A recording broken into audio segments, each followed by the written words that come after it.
भाभी, आपने पानी डाल दिया लस्सी बनाने में? आश्चर्य से देखते हुए संजना अपनी जेठानी शीतल को बोली। तो क्या हुआ, लस्सी ही तो है, शीतल ने जवाब दिया। मैंने इसलिए पूछा क्योंकि पहले के 2 लस्सी के गिलास में आपने बिल्कुल भी पानी नहीं मिलाया। वो एक गिलास मेरे पति का है, दूसरा बेटे प्रियांश का। दोनों को पतली लस्सी पसंद नहीं है, और ये दोनों माँ बाबूजी के। अभी 2 साल हुए संजना को ससुराल आए हुए। एक और जहां सासू मां संजना को दबी जुबान में बुलाकर प्यार करती, दूसरी तरफ शीतल को सामने देखकर बेजुबान हो जाती। ये सब संजना की समझ से बाहर था। संजना को अपने पति मयंक को भी कुछ कहते नहीं बनता था। अभी नई थी तो सबके तौर तरीके ठीक से पता नहीं थे। भाभी का रूखा स्वभाव उसे पसंद नहीं आता था। हर समय भाभी गुस्से में रहती, कभी किसी से ठीक से बात नहीं करती। हंसना तो दूर की बात थी। एक चीज थी संजना के अंदर, वो शुरू से ही गलत चीजों को पसंद नहीं करती थी। MBA की डिग्री हासिल की थी संजना ने। उसने स्वेच्छा से नौकरी नहीं करने का मन बनाया था, मगर हस्बैंड मिल गए बिजनेस वाले तो उसने मयंक की कंपनी ज्वाइन कर ली थी। ऑफिस के रूल्स तो सेम होते हैं, फिर कंपनी घर की हो या बाहर की। मयंक के साथ संजना भी ऑफिस निकल पड़ती। ऑफिस जाते समय जब माँ बाबूजी को मिलने जाती, माँ जी का मायूस चेहरा दिखता। उनकी आंखों में अनगिनत बातें दिखती, लेकिन जुबान बंद रहती। आज संजना को ऑफिस में कम मन लग रहा था। बार बार घर का ध्यान आ रहा था। काम भी ऑफिस में कुछ विशेष नहीं था। अपने जूनियर को काम देकर मयंक को फोन करके घर पर आ रही थी। साड़ी पहनी हुई संजना बहुत ग्रेसफुल दिखती। जैसे ही बरामदे में पैर रखा, शीतल भाभी के जोर जोर से बोलने की आवाज आ रही थी। वो माँ जी पर गुस्सा हो रही थी। जब देखो दांत दर्द बोलती रहती है।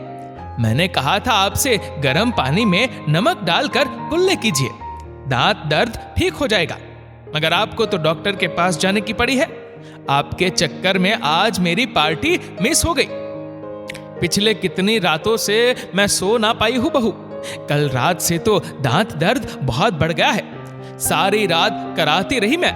इनको सुनाई नहीं देने की वजह से ये भी कुछ कर ना सके। अपने आंचल की गर्म मुट्ठी बनाकर सेकती रही, लेकिन कोई फायदा ना हुआ। ये दांत दर्द मेरी जान लेकर रहेगा। शीतल ने नफरत भरी निगाह से माँ जी को देखा। जाकर कहिए अपनी नई नवेली बहू को, जिसको घर की कोई भी प्रॉब्लम से मतलब नहीं है। पैसे भी बहुत है उसके पास, बिजनेस है उसका तो पैसे बहुत है। मेरे हस्बैंड तो प्राइवेट में थोड़ी सी सैलरी पर काम करते हैं। शीतल बोलकर कमरे की तरफ जाने के लिए मुड़ी ही थी कि सामने संजना खड़ी मिल गई। अपने आप को बहुत स्पष्टवादी समझकर गर्व से बैठ गई बिस्तर पर। शीतल हर समय अपने सासू मां पर आरोप लगाती कि आप मेरे से अधिक संजना को मानते हैं। ऐसा कुछ नहीं था। ये सब शीतल के मन का भ्रम था, मगर उसे समझाए कौन? क्या हुआ माँ जी, आपने क्यों नहीं बताया कि आपको इतने दिनों से दांत में दर्द है? इतना कष्ट सहने की क्या जरूरत है? मैं डॉक्टर का अपॉइंटमेंट लेती हूँ। हम चलेंगे डॉक्टर से दिखाने, और बाबूजी को भी ले चलेंगे। उनकी भी जांच करवा लेंगे। शहर के बड़े हॉस्पिटल में हर तरह की सुविधा होती है। माँ जी के अंदर कौन सा डर घुसा हुआ था पता नहीं। जो डिसीजन देगी शीतल वही सही लगता उन्हें। माँ टस से मस नहीं हो रही थी। जब तक शीतल की जानकारी में ये बात न हो, संजना तुरंत माँ जी की मनोदशा समझ गई। आप दोनों रेडी हो जाइए, मैं भाभी से कहकर आ रही हूं। भाभी के दरवाजे पर पहुंचकर संजना ने दरवाजा खटखटाया। भाभी किसी के साथ फोन पर बिजी थी। थोड़ी देर में सामने आकर पूछा, क्या बात है? भाभी, मैं माँ जी और बाबूजी का चेकअप करा कर आती हूँ। हतप्रभ देखती रही शीतल, और सामने से संजना निकल गई। लाचार नहीं थे माँ बाबूजी, अभी भी बूढ़ी हड्डियों में ताकत थी। आराम से कार तक चल कर आए। अम्मा का मुंह सूख गया था दर्द के मारे। कनपट्टी पर सूजन भी दिखाई दे रही थी। इतने दर्द के बावजूद माँ जी शहर का नजारा देखकर खुश हो रही थी और बाबूजी को भी दिखा रही थी। दोनों बहुत खुश थे। कार के पिछले सीट पर बैठकर माँ जी का हाथ अपने गालों पर ही था।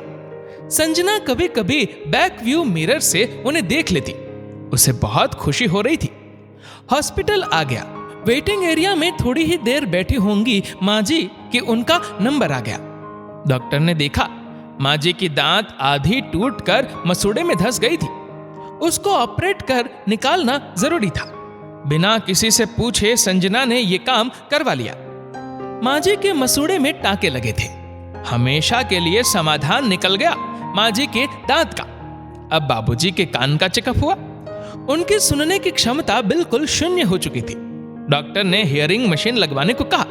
संजना ने बाबूजी के लिए अच्छी क्वालिटी का हियरिंग मशीन डॉक्टर के कहे अनुसार लगवाया।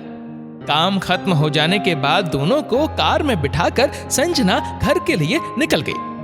संजना ने हल्के से म्यूजिक चला दी। बाबूजी गाने के बोल के साथ ही गा पड़े। आइसक्रीम की दुकान पर संजना ने कार रोक दी। माँ जी को कार में लाकर आइसक्रीम दी।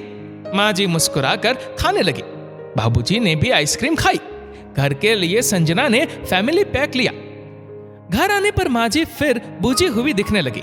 दर्द फिर बढ़ गया। क्या हुआ माँ जी? संजना ने पूछा। नहीं संजना, दर्द नहीं बढ़ा, माँ जी बोली और अपने कमरे की तरफ चली गई। भाभी, प्रियांश कहाँ है? मैं उसके लिए आइसक्रीम लाई हूं। प्रियांश भागता हुआ आया और छोटी मम्मी से लिपट गया। संजना ने प्यार से उसको आइसक्रीम पकड़ा दी। शीतल फिर भी कमरे से बाहर नहीं आई। जब से मयंक की शादी संजना से हुई थी, शीतल का नफरत भरा व्यवहार माँ बाबूजी के प्रति बढ़ गया था। असल में वो संजना से अपने आप को तुलना करने लगी थी। अपने को कम पाकर उसका स्वभाव चिड़चिड़ा हो गया था। उसने पढ़ाई उतनी अच्छी नहीं की और दिखने में भी थोड़ी कम थी संजना से, और अपना सारा रोष माँ बाबूजी पर निकाल देती।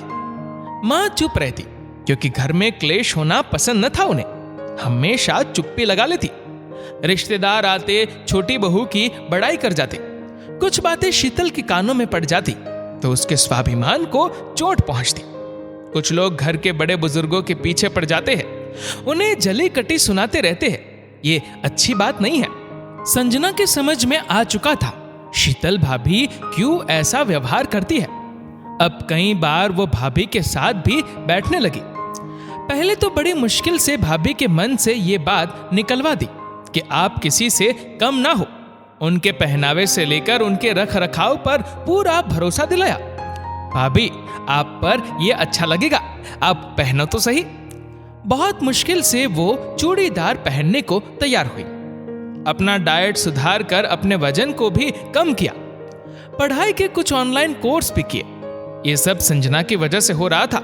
अब शीतल भाभी का भी कॉन्फिडेंस बढ़ने लगा। वो खुश रहने लगी। माँ जी का दांत एकदम परफेक्ट हो गया। अब हर तरह का खाना आराम से खा रही थी। बाबूजी भी सुनने लगे। उनके ऊंचे बोलने की आवाज से अभी भी माँ जी गुस्सा करती। धीरे बोलिए, चिल्लाते क्यों है? कहते हैं ना, कम सुनने वाले की आवाज ऊंची हो जाती है। माँ जी ने टोक टोक कर बाबूजी की ऊंची आवाज को थोड़ी धीमी करवा दी। शीतल भाभी में आए परिवर्तन से उनके पति भी खुश रहने लगे। माँ बाबूजी से शीतल प्यार से पेश आने लगी। संजना ने ही समझदारी से सबके प्रॉब्लम को सॉल्व किया। आज शीतल फिर से लस्सी बना रही थी। सबके लिए एक जैसा बनाया, कोई भेदभाव नहीं। मुस्कुराकर लस्सी का ट्रे उठाकर चल दी संजना सबको देने के लिए।